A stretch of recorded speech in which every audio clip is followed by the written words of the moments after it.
Trump ট্যারিফে Bharat ও চীনের তুলনায় বাংলাদেশ সুবিধাজনক অবস্থায় থাকায় 2026 সালে অন্তত $2 বিলিয়ন ব্যবসা বাড়বে। উৎপাদনের সুবিধা বাড়লে অঙ্কটি কয়েকগুণ বেশি হতে পারে বলে মনে করেন ঢাকার বিশ্ব ব্যাংকের সাবেক প্রধান অর্থনীতিবিদ ডক্টর জাহিদ হোসেন।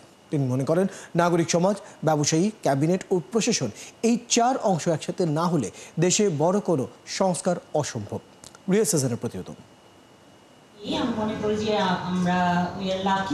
অন্তর্বর্তী সরকারের এক বছরে সরকার ও বেসরকারি জরিপ অনুযায়ী দেশের অর্থনৈতিক সূচকগুলো স্থিতিশীল হয়েছে, যদিও নাজুক কর্মসংস্থান, বিনিয়োগ ও পারিবারিক আয়ের সূচকগুলো।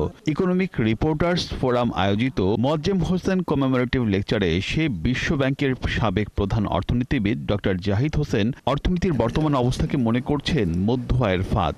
যখন আপনার মাথা পিছু আয় বাড়ছে আর দরিদ্রতার হারও বাড়ছে, ইনইকুয়ালিটিও বাড়ছে, এইটাকে যদি আমরা মধ্য আয়ের ফাঁদ না বলি তাহলে মধ্য আয়ের ফাঁদটা কি? তার মতে বর্তমানে অর্থনীতির স্থিতিশীলতার জন্য সরকারের নীতি নয়, বরং দুর্নীতিবাজ ও টাকা পাচারকারীদের দেশ ত্যাগের ভূমিকা রয়েছে। যারা এই ইনস্টেবিলিটির পেছনে ছিলেন তারা ক্ষমতাচ্যুত হয়েছেন। এর ফলে কি ঘটেছে?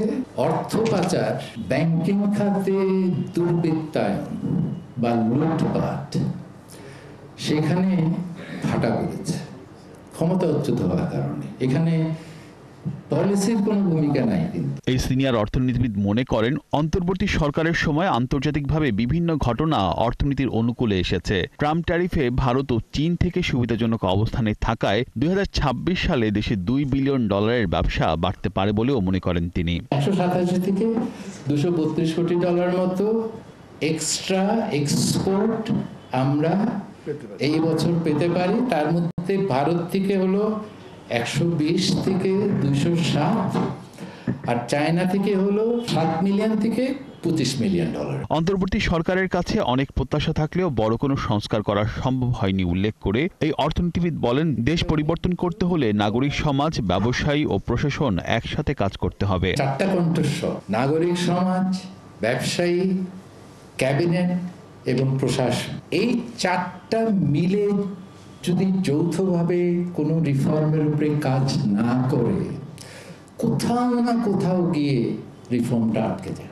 তিনি মনে করেন দেশ সংস্কারে সবাই মিলে একসাথে কাজ না করলে তৃতীয় পক্ষ সমস্যা আরো বাড়াতে পারে। বাইরে থেকে পরামর্শদাতা আছে ভরি ভরি,